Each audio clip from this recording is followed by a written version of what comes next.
In today's video, I'm going to teach you how to change your Shopify URL step by step.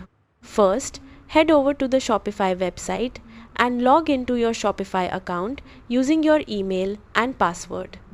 Once you're inside the Shopify dashboard, click on Settings located at the bottom left corner. From there, go to Domains.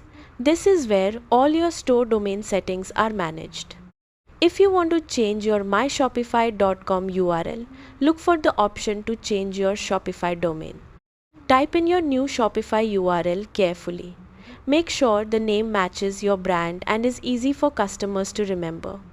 After entering the new URL, click Save to apply the changes.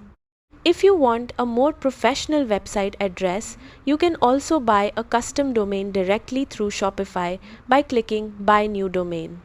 Already own a domain? Simply click Connect Existing Domain and follow the setup instructions to link it to your Shopify store. Once everything is updated, visit your new URL to make sure your store loads correctly and all pages are working properly.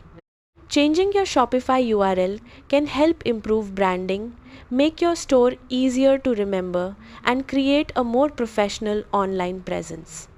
Thanks for watching.